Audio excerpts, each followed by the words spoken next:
Bom dia a todos e obrigado por aguardarem. Sejam muito bem-vindos à teleconferência de divulgação das informações financeiras referentes ao quarto trimestre de 2025 da COSAN. Destaco aqueles que precisarem de tradução simultânea, que temos essa ferramenta disponível na plataforma. Para acessar, basta clicar no botão Interpretation, através do ícone do globo na parte inferior da tela e escolher o seu idioma de preferência, português ou inglês. E para aqueles ouvindo a teleconferência em inglês, há a opção de mutar o áudio original em português, clicando em Mute Original Audio. Informamos que esta teleconferência está sendo gravada e estará disponível no site da companhia, no endereço cosan.com.br.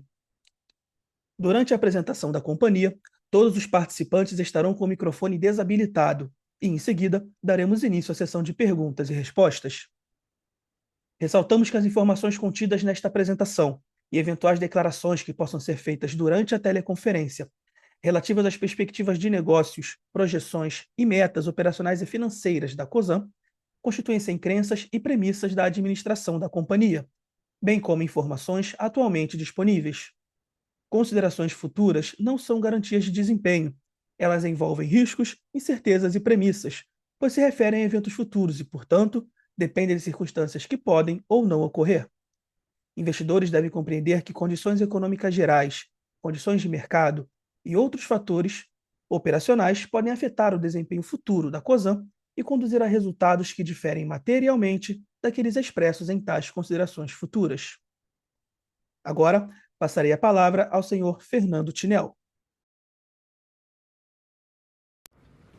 Bom dia a todos e sejam bem-vindos ao nosso call de resultados do quarto trimestre de 2025. Eu inicio o nosso call aqui com um disclaimer padrão com relação às estimativas e declarações, bem como projeções a serem abordadas aqui na nossa teleconferência. Passando para o próximo slide, começo a apresentação com os destaques financeiros da COSAN aqui no TRI e no ano de 2025. Tá? No EBITDA sob gestão, encerramos o TRI com 7,8 bilhões de reais, em linha com o quarto TRI de 24, e 26 bilhões e meio no ano cheio, né, o que representa uma redução em relação a 2024, principalmente impactado por Raízen e Radar, conforme vamos explicar mais adiante. Avançando para o próximo item, a COSAN S.A. apresentou um prejuízo líquido ajustado de 700 milhões de reais no trimestre, impulsionado pelo melhor resultado financeiro. E no acumulado, apresentamos um prejuízo ajustado de 4 bilhões de reais no ano, explicado pela menor equivalência patrimonial dos negócios, em especial pela performance inferior do segmento de etanol, açúcar e bioenergia na Raízen. Quanto aos dividendos de JCP recebidos, tivemos 479 milhões de reais no trimestre, compostos por Radar e Compass, e fechamos o ano de 2025 com um total de 2,6 bilhões de dividendos recebidos versus 4,3 bilhões em 2024. Isso aí é o reflexo da ausência de dividendos em Moove, em um ano atípico aqui para a companhia, que teve o incêndio no Complexo Industrial do Rio de Janeiro, e um menor nível em Compass, visto que em 2024 tivemos uma contribuição extraordinária referente à reversão de provisão tributária na Comgás. Em relação à métrica de endividamento, a partir desse trimestre passamos a reportar a dívida líquida expandida, composta pelas dívidas locais, pelos bonds e estrutura de ações preferenciais de COSA 10. Recuamos para um patamar de 9,8 bilhões, o que representa uma redução aí de quase 14 bilhões de reais no ano, e que comentaremos mais adiante todos os efeitos. Quando olhamos sobre a perspectiva do índice de cobertura sobre o serviço da dívida, e lembrando que analisamos uma janela dos 12 meses anteriores, ainda capturamos patamares elevados de despesas financeiras aqui na holding, e também o efeito do phase-out de dividendos pagos pela Compass. Diante disso, encerramos o ano em queda com esse indicador em 0,9 vezes. Finalizando nossos destaques, trago aqui uma evolução no nosso indicador de segurança, com uma redução importante versus o trimestre passado, sem ocorrência de fatalidades e que reforça o nosso comprometimento com a segurança, sendo um valor inegociável para a COSAN e todas as subsidiárias. No próximo slide, trazemos o desempenho operacional dos negócios. Começando pela Rumo, tivemos um maior volume transportado, atingindo aí mais de 84 bilhões de TKU no ano, com um esforço comercial e uma nova dinâmica de escoamento aqui, que foi importante para a companhia chegar nesse número, e com um trabalho, em conjunto aí com um trabalho bastante apurado em gestão de custos, a companhia trouxe um resultado 4% no EBITDA maior que 2024, mesmo diante de um ano mais desafiador. Em Compass, destaca o aumento do volume de gás distribuído no ano, impulsionado pelo segmento residencial, com um ritmo forte de novas conexões, também temperaturas mais amenas que perduraram mais ao longo de 2025 e pelo melhor desempenho do segmento comercial. Na ED, reportamos também maior volume comercializado direcionado ao mercado livre, reafirmando ainda a grande oportunidade existente no mercado livre de gás aqui no Brasil.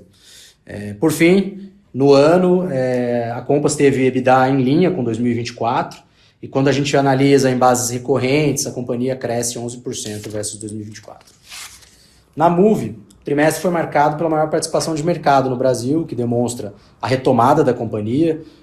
Dados divulgados pelo IBP apontam para 14,5% de participação aqui no mercado brasileiro, apesar de globalmente apresentar queda de volume vendido. A velocidade da retomada da capacidade industrial da Moove aqui no Brasil, agora nessa nova configuração multi-site, foi o destaque operacional da companhia e fundamental para que a gente avançasse na execução do plano de potencialização do novo ecossistema implementado aqui pós-incêndio. É importante mencionar que foi reconhecido contabilmente 934 milhões de reais referentes ao recebimento integral da indenização do sinistro. E o desempenho da companhia, apesar de todas as adversidades, foi bastante consistente ao longo de 2025, entregando aí um EBITDA em linha com 2024. Em Radar, tivemos um ano menos intenso em venda de propriedades e uma reavaliação do portfólio com um crescimento mais suave, conforme esperado, que refletiu no EBITDA 6% menor que o período comparativo.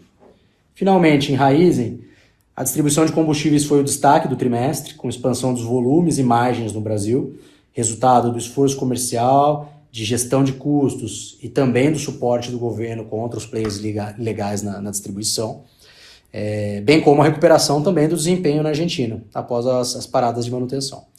Em contrapartida, no segmento de etanol, açúcar e bioenergia, registramos queda no ritmo de moagem e menores preços de açúcar, que fez com que o EBITDA ajustado fosse 2% menor na comparação entre trimestres, apesar da evolução em distribuição. Na sequência, vamos falar um pouco das operações mais relevantes aqui e executadas ao longo de 2025 para a Cosan e que tiveram um papel fundamental no aprimoramento da estrutura de capital. Então, no primeiro semestre, a gente concluiu a venda do stake minoritário em Vale, levantando aí 9 bilhões de reais, que foram integralmente utilizados para pré-pagamentos das dívidas, conforme descrito no slide. Dando sequência, em setembro de 2025, anunciamos as ofertas públicas de ações ancoradas pelo BTG Holding e Perfin Infra, que aportaram adicionalmente 10 bilhões e meio de reais ao caixa da Cosan. E em dezembro de 2025, efetuamos a alienação parcial das ações de Rumo, concomitante com a contratação de um Total Return Swap, das ações de Rumo, além da renegociação da estrutura de ações preferenciais de Cosan 10. Todos esses movimentos totalizaram mais de 22 bilhões de reais originados no mercado de capitais e com foco na redução aqui do endividamento da companhia. Avançando para a gestão do endividamento, no próximo slide, evoluímos significativamente nesse trimestre, trazendo a dívida líquida expandida para 9,8 bilhões de reais, resultado aí das iniciativas de liability management ao longo de 2025 e também em conjunto com o processo de capitalização da companhia, que reforçou bastante o caixa da companhia. O índice de cobertura teve uma ligeira queda aí de 0,1 vez no trimestre, diante do menor volume de dividendos no LTM e despesas financeiras ainda elevadas. Quando a gente avalia o cronograma de amortizações, que tem aí 0 pagamentos até 2028, a gente está com um cronograma mais confortável, a gente traz aqui os efeitos dos eventos subsequentes anunciados em janeiro e fevereiro de 26, então o cronograma pro forma, que traz aqui os movimentos que contribuem adicionalmente para reduzir mais de 6,2 bilhões de reais a dívida bruta da companhia. E tudo isso ainda com um custo médio da dívida bastante comportado, em CDI mais 0,97, que representa uma redução aí de 43 pontos básicos versus o quarto TRI de 24, e o prazo médio em 5,8 anos, em linha com o anterior. No próximo slide, e caminhando aqui para o fim da nossa apresentação, trazemos uma visão gerencial dos movimentos de caixa aqui no trimestre, na qual podemos observar as principais fontes de liquidez, com destaque para a capitalização de Cosan e a operação de Rumo. bem como os respectivos usos, né? Essencialmente liability management. Fechando o ano aqui com uma posição bastante reforçada de caixa em 16 bilhões de reais. Encerro aqui a apresentação de resultados, agradeço a todos pela participação e seguimos agora para a sessão de perguntas e respostas.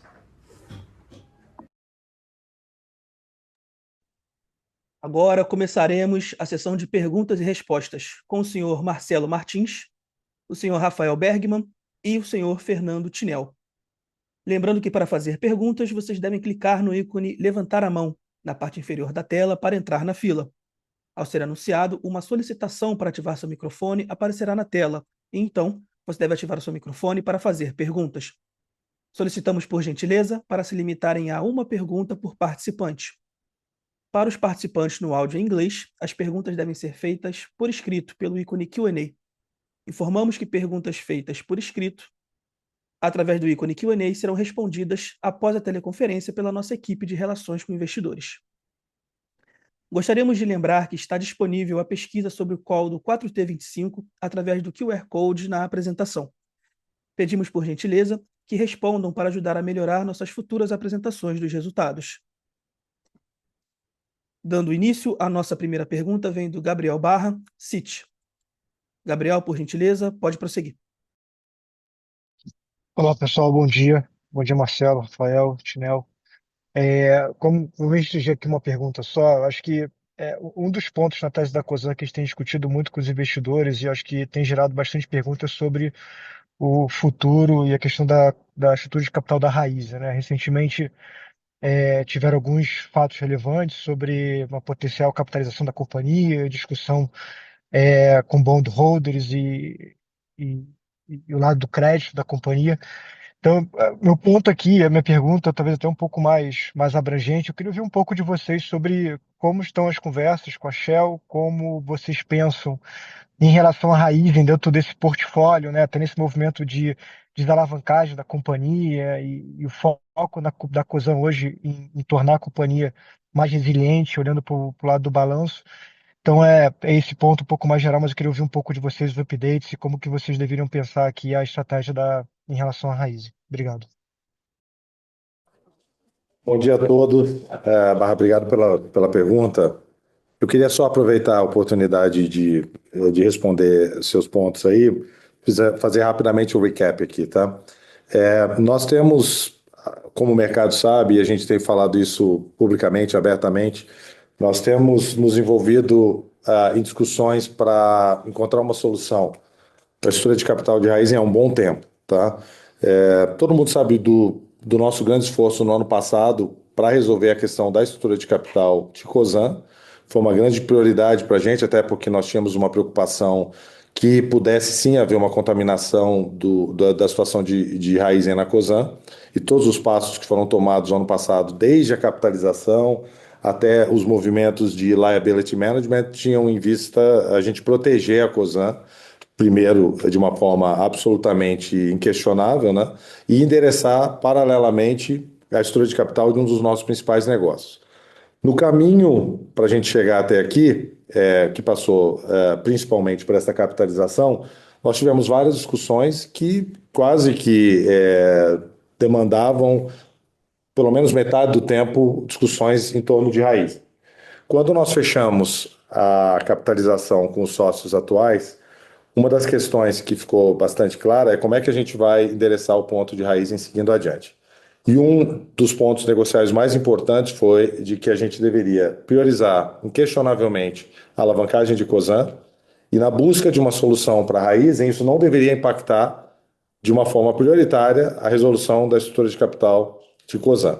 Nesse sentido, nós deixamos claro ao mercado que nós tínhamos uma limitação grande, ainda que uma disposição de colocar o dinheiro em Raízen, só que esta disposição estaria limitada efetivamente a um valor que não poderia ultrapassar parte dos recursos que foram contribuídos no aumento de capital. Isso ficou muito claro na época, todas as premissas nós deixamos claro para o mercado, nós deixamos essas premissas claras para o mercado, até porque nós sabíamos que em decorrência desse statement nós teríamos alguns questionamentos a respeito de qual que seria a habilidade efetiva da Cosan colocar um para um como a princípio era uma condição da Shell, num aumento de capital em Raízen. Nós gastamos pelo menos aí os últimos 6 meses nessa discussão de uma forma bastante engajada, tá? Eu acho que se você considerar do meu tempo desses últimos 6 meses, pelo menos uns 70, 80% foram gastos para essa discussão de Raízen, que mostra não só a importância da companhia, mas também o engajamento firme em tentar encontrar uma saída, ainda que com as limitações que nós temos hoje de contribuição de capital na companhia. Nós trouxemos várias alternativas para a mesa, né, nesse período de 6 meses. Na verdade, até antes disso, nós já tínhamos discutido algumas opções, e estas opções foram avaliadas pelo sócio, né, principalmente pela Shell, e principalmente nos últimos meses, nos últimos 2 meses, sendo que a gente não conseguiu chegar a um acordo a respeito da participação efetiva de Cosan. No último mês, nós conseguimos, pelo menos, ter uma mensuração desse compromisso de capital. A Shell deixou claro que ela teria uma limitação aí de um valor. Ela foi flexível com relação ao 1-para-1 contribuído pela Cosan, mas a forma como a gente acabou construindo esta alternativa fez com que a gente tivesse uma limitação de colocar a nossa parte nos termos que estão sendo discutidos hoje. Por quê? Primeiro, porque o nosso entendimento é que não é suficiente essa contribuição de capital para a gente ter uma estrutura de capital sem um nível de conversão considerável que está sendo debatido. E nós também discutimos a eventualidade de se fazer uma separação de negócios e, eventualmente, uma venda de uma participação num deles. Tá? Isso tudo foi avaliado e as conversas aconteceram de uma forma bastante intensa, como eu disse, até que se chegou num ponto de que a estrutura que deveria ser levada ao mercado, ela não poderia contemplar a participação da Cosan em virtude dos termos que foram definidos para essa discussão com o mercado. Isso foi comunicado ao mercado. Houve um fato relevante publicado na semana passada, em que os termos de uma negociação com os credores foram definidos ali high level, né? E essas conversas têm acontecido, têm evoluído, com uma participação bastante menor da Cosan nesse momento, em virtude da nossa limitação, e nesse caso específico, da não contribuição de capital dentro da estrutura atual. Então, o que nós acreditamos, na verdade? Que existe um engajamento bastante forte dos credores com a própria Shell para tentar, e o Rubens tem participado também, ele colocou a intenção de fazer uma contribuição de capital também pela Água Santa. Isso tudo acabou resultando numa conversa estruturada com os credores e que nós acreditamos hoje que deva levar para uma evolução aí que a gente possa encontrar uma solução satisfatória para o mercado e que resolva definitivamente o problema de raiz. Tem duas questões para a gente que são bem importantes, tá? Que a solução seja definitiva, e nós acreditamos hoje que existe sim a possibilidade de uma solução definitiva, que a estrutura de capital decorrente dessa solução definitiva seja uma estrutura de capital adequada para os diferentes negócios da companhia. Eu acho que isso é algo que também está sendo discutido. São negócios bastante distintos, como todo mundo sabe, que tem uma geração de caixa também distinta e que exigem uma estrutura de capital também distinta. Eu acho que isso vai ser absolutamente fundamental e determinante para que a gente tenha uma empresa sustentável, tá? Ou seja, o nosso envolvimento nesse momento não é direto, em virtude da nossa não participação na capitalização, mas nós, como acionistas e conselheiros, temos acompanhado essa evolução e acreditamos que nos próximos dias aí a gente deva ter novos desdobramentos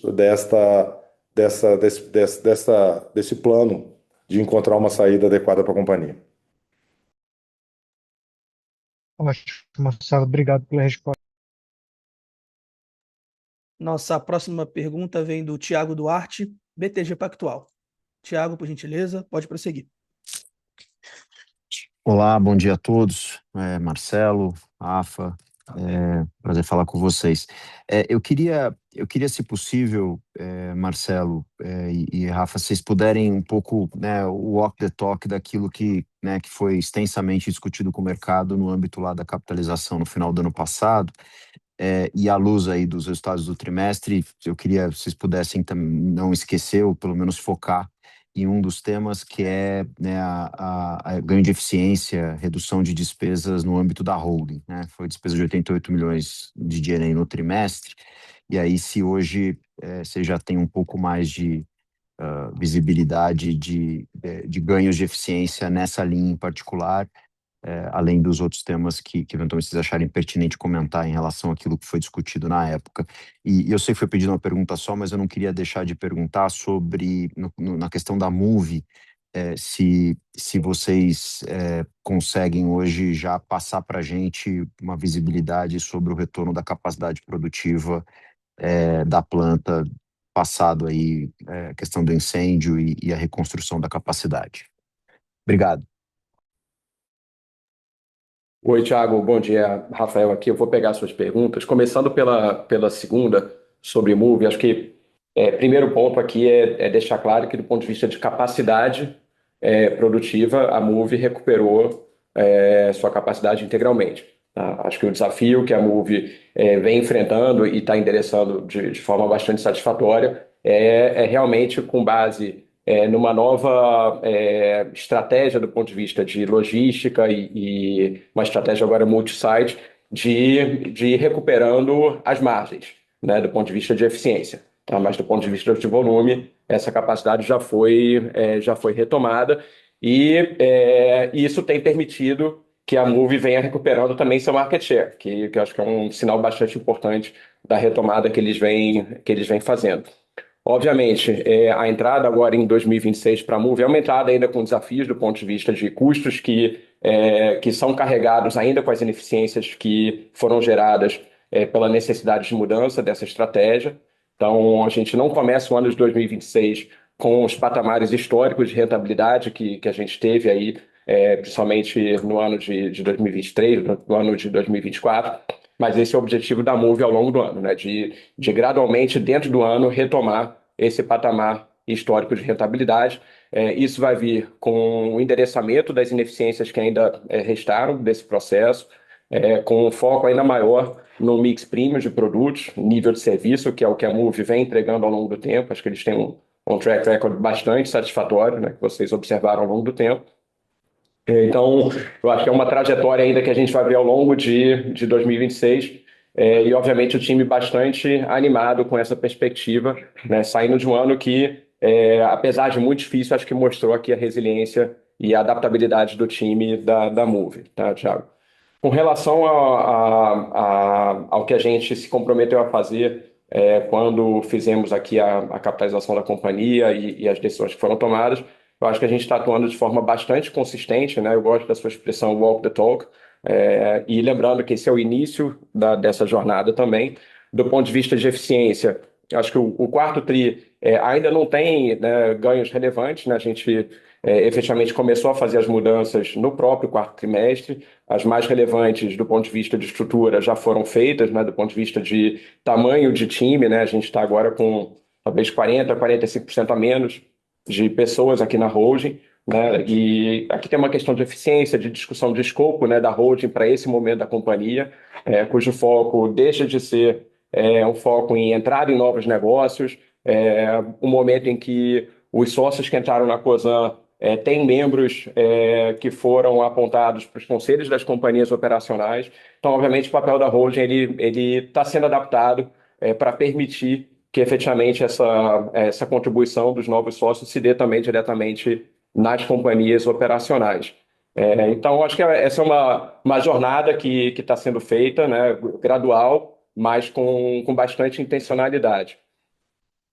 Ainda no Walk the Talk, acho que é importante falar que um dos principais aspectos que foi discutido na época é de que a capitalização não era o último passo dessa história. Na verdade, era o início, né, o primeiro passo dessa jornada, que é a jornada de desalavancagem, né, que realmente a intenção é a gente desalavancar materialmente a Cosan. A capitalização ajudou de forma substancial, mas a gente agora segue com as discussões do ponto de vista de portfólio, né, como já foi amplamente comunicado, e de forma mais tangível, e aqui talvez reforçando a intencionalidade desse processo. Eu acho que num período muito curto de tempo, a gente conseguiu mobilizar aqui não só o time da Cosan, mas o time da Compass para iniciar o processo ali da oferta pública secundária de ações. Não posso comentar muito sobre essa oferta em função do período de silêncio em função da oferta, mas aqui é para reforçar a intencionalidade e o compromisso da estratégia de forma mais ampla, que é de simplificação e desalavancagem da holding. A gente acredita que essa é a melhor forma de gerar valor para os acionistas. Excelente, Rafa, obrigado. Nossa próxima pergunta vem do Matheus Enfelt, UBS. Matheus, por gentileza, pode prosseguir. Bom dia, Marcelo, Rafa, Tinel, obrigado pelo tempo. Eu queria também focar no ponto de estratégia da holding, talvez um follow-up da pergunta anterior. Qual que é o objetivo final dessa desalavancagem e qual que é a pressa para chegar nisso? Porque me parece que a holding já vai para cima de 2 vezes de índice de cobertura de juros, que era um objetivo é, dito lá atrás, mas qual que é o objetivo final aqui, pensando em curto prazo mesmo, se chegar em 4 vezes de índice de cobertura de juros, se cortar pela metade a dívida, só para a gente também entender onde é que a gente vai chegar, ou em que momento dá para imaginar que a holding vai chegar num patamar de não, é isso que a gente imagina na holding, tanto pensando em curto prazo, mas também no que seria um portfólio de longo prazo da coisa que vocês imaginam hoje. Essa pergunta, obrigado. Ô, Matheus, Marcelo. Cara, o nosso objetivo é zerar a dívida da holding, tá? Até porque não existe sentido nessa alavancagem, né? Acho que no passado a gente pode justificar com o objetivo de crescimento do portfólio, a gente tinha questões importantes ali de alavancagem de controle e tal, e essas questões hoje estão todas fora da mesa, tá? Primeiro porque o portfólio já está formado, segundo porque a gente está numa fase agora de saneamento de alavancagem, na verdade, até a estrutura precisa se tornar mais eficiente, e isso foi endereçado pelo Rafa agora há pouco, mas nosso objetivo fundamental é zerar a alavancagem da holding em algum momento, tá? Qual é o ponto no tempo que a gente acha que isso vai acontecer? Depois da gente conseguir executar a nossa estratégia de desinvestimento em alguns ativos de uma forma eficiente, tá? Por quê? Porque nós precisamos otimizar a venda de participações dentro do portfólio para que a gente possa, de uma forma estruturada, inteligente e que consiga construir valor, chegar no objetivo final. Então, não é que nós definimos uma data em que a gente deva zerar a alavancagem, nós sim definimos uma transição nesse índice de cobertura, né, para que a gente possa começar a gerar uma eficiência e ter um índice de cobertura aceitável, que ainda não é o caso, tá? A gente não está nesse ponto ainda, mas acreditamos que estaremos em breve ao começarmos a implementar a estratégia de desalavancagem. A gente tem condições de mercado que são bastante importantes, né, para a gente poder viabilizar essa desalavancagem, e a gente vai, dentro do portfólio como um todo, considerar as opções, tá? Deixando bem claro para vocês, não existe nesse momento uma determinação de que um determinado ativo deva ser vendido com o objetivo de você rapidamente zerar essa alavancagem, tá? Essa determinação não existe. E nem existe nenhuma conversa estruturada nesse momento para executar a venda significativa em qualquer negócio do portfólio. É um outro ponto também bastante claro para deixar para o mercado. Então, tendo anunciado uma oferta de compras, que isso também já é uma informação pública, nós vamos executar da forma que nós considerarmos adequada no momento que a gente tiver uma definição e possa comunicar para o mercado qual seria o tamanho da secundária, de onde viriam esses recursos e como é que a gente vai seguir esse processo, tá? A gente está começando esse processo e manteremos o mercado informado. Então, acho que a mensagem fundamental aqui é a holding, da forma como ela existia no passado, não tem mais razão de continuar. Nós vamos gerar eficiência dentro do sistema, no ponto que foi endereçado pelo Rafa, e vamos reduzir a alavancagem na venda de participações também no decorrer do tempo, dependendo das oportunidades e dos valores que estiverem na mesa para que a gente possa executar essas transações, tá? Nenhum acionista da companhia hoje nos pressiona para fazer um deal a qualquer preço. Isso também é um ponto bastante relevante, que às vezes eu vejo muita especulação no mercado, de que a gente vai vender X% de uma empresa, Y% de outra, numa sensação de que a gente vai entregar ativos a um valor que não fazem sentido para a gente poder desalavancar rapidamente. Isso não é o objetivo e isso não será feito.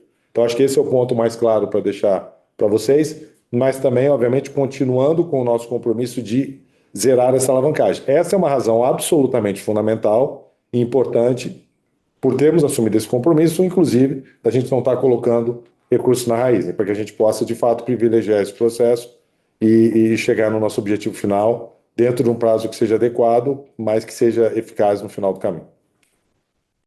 Tá super claro. Só um follow-up aqui, Marcelo. Existe algo que não está na mesa nas discussões hoje para esse objetivo? Algo que já tomaram a decisão de que não vai acontecer? Em termos de ativos que eventualmente estariam excluídos dessa venda? Isso. Não, a gente não exclui absolutamente nenhum ativo nesse momento, mas também não estamos privilegiando absolutamente nenhum ativo, como tem sido especulado na mídia recentemente, tá? Eu queria negar esta informação de que a gente tenha decidido que um determinado ativo seria vendido ou desinvestido na sua totalidade para a gente poder resolver a questão da alavancagem. Essa informação está incorreta e este objetivo por parte da COSAN não existe nesse momento. Super claro e muito obrigado pelo esclarecimento. Nossa próxima pergunta vem de Regis Cardoso, XP Investimentos. Regis, por gentileza, pode prosseguir. Bom dia, Marcelo, Bergman, Tinel. Acho que a minha pergunta, talvez, Marcelo, vá em linha com o teu último comentário. Teve uma série de notícias recentes sobre uma possível venda da Rumo. E aí chama um pouco a atenção porque o preço das ações a mercado hoje, vamos dizer, está num patamar um pouco mais depreciado, né? Se puder, talvez comentar como que a Rumo se encaixa, né, nesse processo de desinvestimento. Vocês têm lá ações que estão ligadas a um acordo de acionistas, tinham ações que não estavam, essas já foram, né, sujeitas a desinvestimento, mas tem uma exposição econômica ainda via TRS. Quer dizer, se puder elaborar um pouco aí o que faz sentido, quais são as condições de contorno, até onde a COSAN eventualmente vai, o que não faz sentido. Obrigado. Oi, Regis. Não teve absolutamente nenhuma mudança na governança. A gente continua efetivamente da forma como sempre foi, tá? O que está acontecendo com a Rumo hoje, eu acho que é uma especulação de potenciais interessados, querendo gerar um impacto de preço para poder se aproveitar dessa situação e, eventualmente, fazer uma compra que não nos interessa. Então, assim, deixando bem claro, nós não temos, neste momento, absolutamente nenhum engajamento para fazer a operação que foi veiculada no mercado ontem. Eu quero deixar isso bastante claro, que, obviamente, não significa que a gente não vai considerar vender alguma participação em Rumo. Como eu falei, nós consideraremos vendas de participação em todos os negócios. Isso vai ser efetivamente um movimento oportunista, ou seja, nós vamos fazer no momento adequado, na melhor estrutura que possa surgir no momento em que a gente for executar essa estratégia. Então, essa estratégia é uma estratégia que tem evoluído, não existe uma definição clara a respeito de um percentual específico de cada negócio a ser vendido. Tá? Então, eu queria dizer que a especulação atual de que a gente estaria engajado numa venda efetiva da participação total de Rumo é incorreta. Tá? Esse só esse ponto que eu queria deixar claro para o mercado nesse momento. Perfeito, muito claro, Marcelo. Obrigado.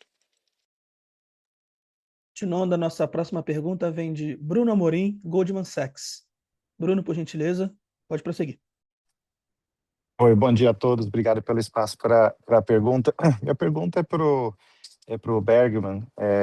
Vocês poderiam relembrar a gente qual que é a política de hedge cambial da dívida, por favor? Vocês mencionaram no release que uma das razões para a despesa financeira reduzir foi o impacto da variação cambial. Eu acho que seria oportuno ouvir de vocês de novo qual que é a estratégia de hedge, se a dívida dolarizada está em sua totalidade hedgeada. E se daqui para frente a gente vai continuar vendo o impacto da flutuação do câmbio de marcação a mercado transitando na despesa financeira ou em alguma outra linha do P&L. Obrigado. Oi, Bruno, obrigado aqui pela pergunta. Talvez, voltando aqui na estratégia que a gente vem perseguindo, né, que é de redução de alavancagem, com o repagamento das dívidas que prioritariamente, né, tinham um custo mais elevado, cláusulas restritivas menos interessantes aqui para a companhia.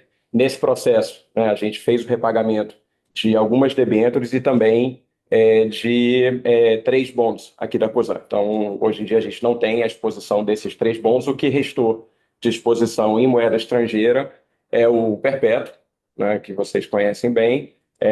O que a gente vem fazendo aqui do ponto de vista de proteção cambial é proteção cambial de um fluxo de juros de 3 anos, tá? Então, a gente não faz a proteção cambial integral do principal. Essa é a política que, para a gente, vem entregando resultado satisfatório do ponto de vista da nossa tolerância aqui à flutuação, até porque essa é uma dívida que, por ser perpétua, a gente hoje não tem aqui um horizonte de tempo específico que a gente vai lidar com ela, mas é algo que vem funcionando aqui para a Cosan, tá? Então, acho que essa é a resposta nesse momento. Ótimo, obrigado, bom dia. Nossa próxima pergunta vem de Bruno Montanari, Morgan Stanley. Bruno, por gentileza, pode prosseguir. Bom dia, obrigado por pegar a minha pergunta. Queria voltar um pouco no tema que o Marcelo mencionou sobre não vender participações completas num ativo único, né?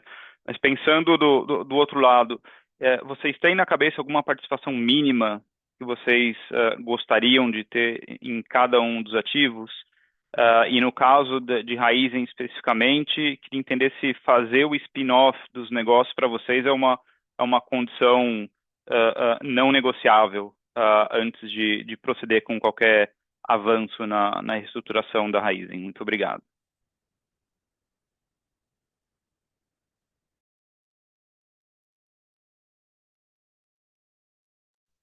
Ô Bruno, a sua pergunta sobre Raizen, você pode voltar a fazer? Porque eu não sei se eu entendi. Na Raizen, eu queria entender se para vocês fazer a separação dos negócios entre açúcar e etanol e distribuição é uma condição que tem que existir para que vocês sigam com a reestruturação da Raizen e dentro das negociações com a Shell.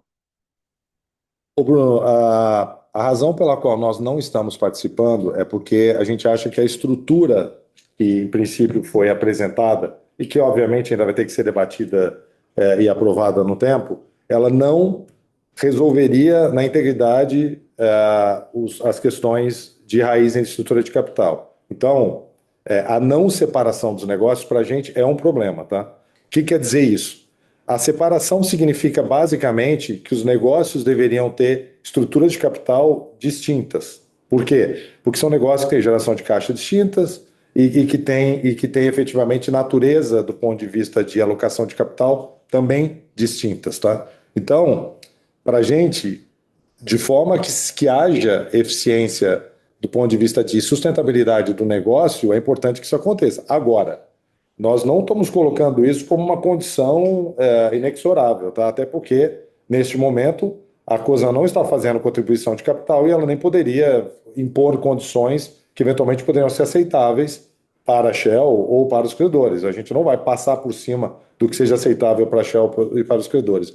O âmbito da discussão que a gente está tendo aqui hoje é do que a Cosan considera adequado do ponto de vista de estrutura de capital, de solução permanente dos problemas de alavancagem da Raizen, que justificariam a entrada da Cosan, considerando todas as restrições que a Cosan tem e a limitação de fato de disponibilidade de recursos nesse momento, tá? Com relação à sua outra pergunta, a gente não tem definido um stake mínimo de venda nos negócios, tá?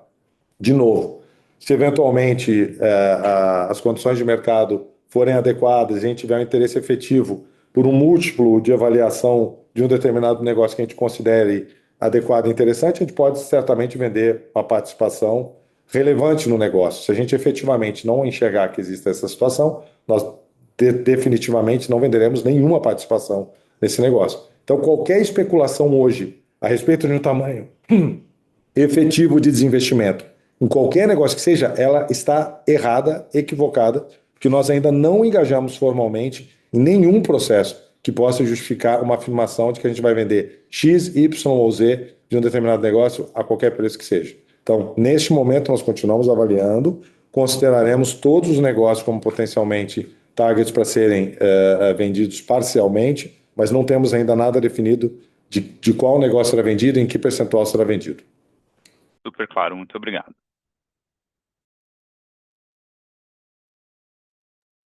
Continuando, a nossa próxima pergunta vem do Lucas Ferreira, JP Morgan. Lucas, por gentileza, pode prosseguir.